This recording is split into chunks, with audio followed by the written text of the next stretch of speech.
João 14, verso 16. Vocês vão entender por que esse texto. João 14, 16. É o texto principal. Diz assim, João 14, 16. E eu rogarei ao Pai, e ele vos dará outro Consolador, a fim de que esteja para sempre convosco. E o verso 17 termina dizendo: e o Espírito da verdade, que o mundo não pode receber, porque não o conhece, ou não vê nem o conhece. Vós o conheceis, porque ele habita convosco e estará em vós. Amém? Eu quero destacar aqui o seguinte, irmãos. O Senhor Jesus, quando estava indo para o Pai, indo para o trono, indo para o céu, ele fez a declaração, a promessa para os discípulos e para cada um de nós. Qual foi a declaração e a promessa?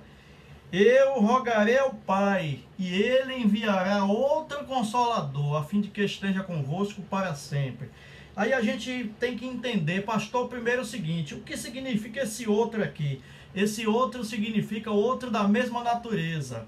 Se Jesus era Deus conosco aqui na terra, ele enviaria outro Deus que estaria conosco aqui na terra. E ele diz quem é esse outro Deus.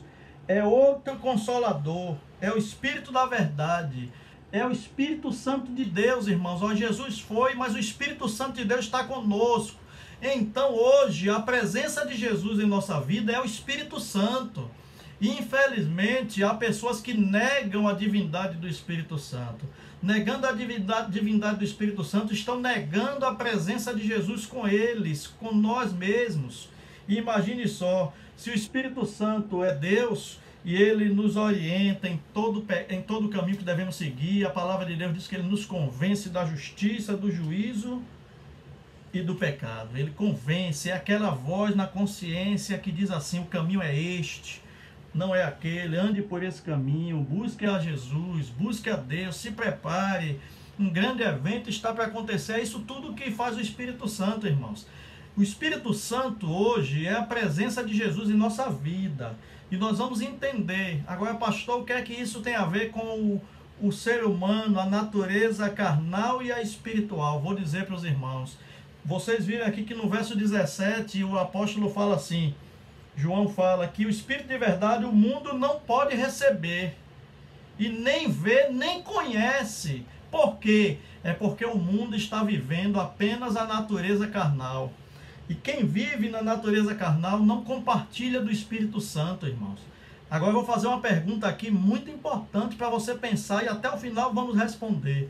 Será que eu posso estar na igreja e estar vivendo a natureza carnal sem dar lugar ao espiritual? É uma pergunta, mas eu vou ajudar você a pensar melhor. Se você não estiver com o Espírito Santo de Deus em sua vida todos os dias, você pode até estar na igreja, mas você está sendo um membro carnal e não um membro espiritual. Um discípulo carnal e não um discípulo espiritual. Mas isso é para a gente pensar. Agora vamos ver, eu quero ler com vocês, para a gente entender melhor a mensagem de hoje, o que está no livro Atos dos Apóstolos. Abra sua Bíblia no livro de Atos dos Apóstolos. Atos no capítulo, vamos ver o capítulo 3 primeiro. Atos 3.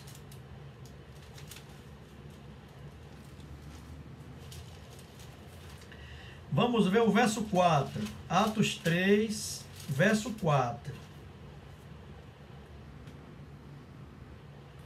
Atos 3, verso 4. É um texto conhecido, que os irmãos, muitos de vocês, muitos de nós conhecemos bem o contexto. Mas vamos ler o verso 4. Diz assim: Pedro, fitando, juntamente com João, lhe disse: olha para nós. Pastor, o que é que isso quer dizer? Isso em relação a quê? Quando aquele homem na porta do templo, aquele homem que não podia andar, ele pediu a Pedro e a João uma esmola, Pedro disse: olhe para nós, olhe para nós. E no verso 5 diz assim: e ele olhava atentamente esperando receber alguma coisa. E no verso 6 o que é que diz, irmãos? Pedro, porém, lhe disse: eu não possuo nem prata nem ouro, mas o que eu tenho, isso eu te dou. Não possuo prata nem ouro, mas o que eu tenho, isso eu te dou. Em nome de Jesus Cristo Nazareno, anda. Vou fazer uma pergunta aqui para os irmãos. Atenção à pergunta valendo milhões de entendimentos. O que Pedro tinha era o quê? O que é que Pedro tinha? O que é que Pedro tinha? Pedro estava munido do Espírito Santo e podia dar para aquele homem o que Deus, né, podia fazer o milagre.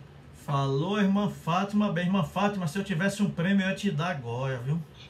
Você merece, viu? E também a fé, né? A fé de que Jesus era o Todo-Poderoso. Exatamente. Agora vamos pensar aqui. Muito bem. Pedro estava cheio do Espírito Santo. Mas vamos entender agora aqui. Agora vamos lá, o capítulo 4. Passe só uma página aí. Capítulo 4 de Atos. Isso. Versos 7 e 8. 4, versos 7 e 8. No verso 7 diz assim: E pondo-os perante eles, o arguíram com que poder, em nome de quem fizeste isto. Agora vamos parar aqui um pouquinho. Pedro e João foram diante do sinédrio, das autoridades judaicas da época, porque fizeram a cura e para eles era um desacato a Deus, para aquelas autoridades, alguém curar em nome de Deus ou em nome de Jesus. Ninguém podia curar, em nome de Jesus pior ainda, né? Porque Jesus era considerado para eles um impostor. Mas aí eles foram chamados diante do sinédrio para se defender ou para responder. Aí no verso 7 diz que eles foram arguídos, inquiridos, perguntados, com que poder, em nome de quem fizeste isso? A chave está no verso 7, viu, irmã Fátima e demais irmãos? Então Pedro, veja bem, cheio do Espírito Santo, Pedro cheio do Espírito Santo, disse: autoridade do povo e anciãos. Grave aí que Pedro estava cheio do Espírito Santo. Mas a pergunta foi: em nome de quem vocês fizeram isso? E Pedro então começou a discorrer no verso 10: tomai conhecimento vós todos e todo o povo de Israel, de que em nome de Jesus Cristo, o Nazareno, a quem vós crucificastes e a quem Deus ressuscitou dentre os mortos, sim, em seu nome este homem este está curado perante vós. Pedro estava cheio de quê, irmãos? Do Espírito Santo. E foi em nome de quem que ele curou? Em nome de Jesus Cristo. Agora vamos entender melhor agora o texto. As autoridades ali presentes ficaram sem entender muito. E então fizeram uma pesquisa sobre a vida de Pedro, uma investigação, e no verso 13 chegaram à conclusão. Leiam comigo o verso 13. Ao verem a intrepidez de Pedro e João, sabendo que eram homens iletrados e incultos, admiraram-se e reconheceram que haviam eles estado com quem? Com Jesus. Vamos entender agora? Pedro estava cheio de quê, irmãos? Do Espírito Santo. Mas qual foi a conclusão? Que aquelas autoridades chegaram, ou a que aquelas autoridades chegaram? Este homem, ou estes homens, eles estiveram com Jesus. Por quê?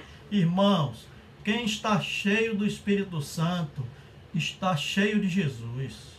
Porque o Espírito Santo é Deus para nos apresentar Jesus e para substituir Jesus aqui na terra. Quando Jesus foi, não nos deixou sozinhos, não nos deixou órfãos, nos deixou com o Espírito Santo, Deus em nossa vida, nos orientando, nos guiando, nos livrando, nos apontando a salvação. Agora a grande pergunta é a seguinte: temos nós buscado o Espírito Santo em nossa vida, ou estamos aí vivendo de qualquer forma? Temos nós clamado pelo derramamento do Espírito Santo para vivermos como cristãos espirituais, ou estamos vivendo, mesmo tendo conhecimento da palavra de Deus, como cristãos carnais? Por quê, irmãos? Deixa eu explicar. Nós só podemos ser cristãos espirituais. se tivermos a presença do Espírito Santo em nossa vida. Não adianta. Eu posso ter conhecimento, posso frequentar a igreja há muitos anos, posso participar de todas as lives, mas se eu não permitir o Espírito Santo nascer em meu coração todos os dias, eu não estarei preparado para a volta do Senhor Jesus. Eu estarei ainda vivendo como um cristão carnal. Parece até uma contradição, mas existe o cristão carnal e o cristão espiritual. O próprio apóstolo Paulo, ele nos advertiu sobre isso e advertiu a ele próprio. Ele disse que ele queria fazer a vontade de Deus, viver uma vida espiritual, mas muitas vezes não conseguia.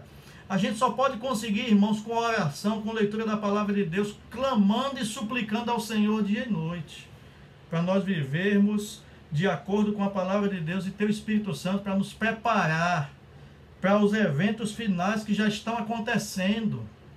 Irmãos, estamos vivendo dias difíceis, onde só irão suportar aqueles que estiverem com o Espírito Santo de Deus em sua vida, clamando, orando, buscando ao Senhor, confiando, com fé, sem questionar, sem duvidar, sem dar ouvidos às opiniões humanas, mas dando ouvido à palavra de Deus. O cerco está apertando, irmãos, e só vão permanecer de pé aqueles que estiverem com o azeite na lâmpada.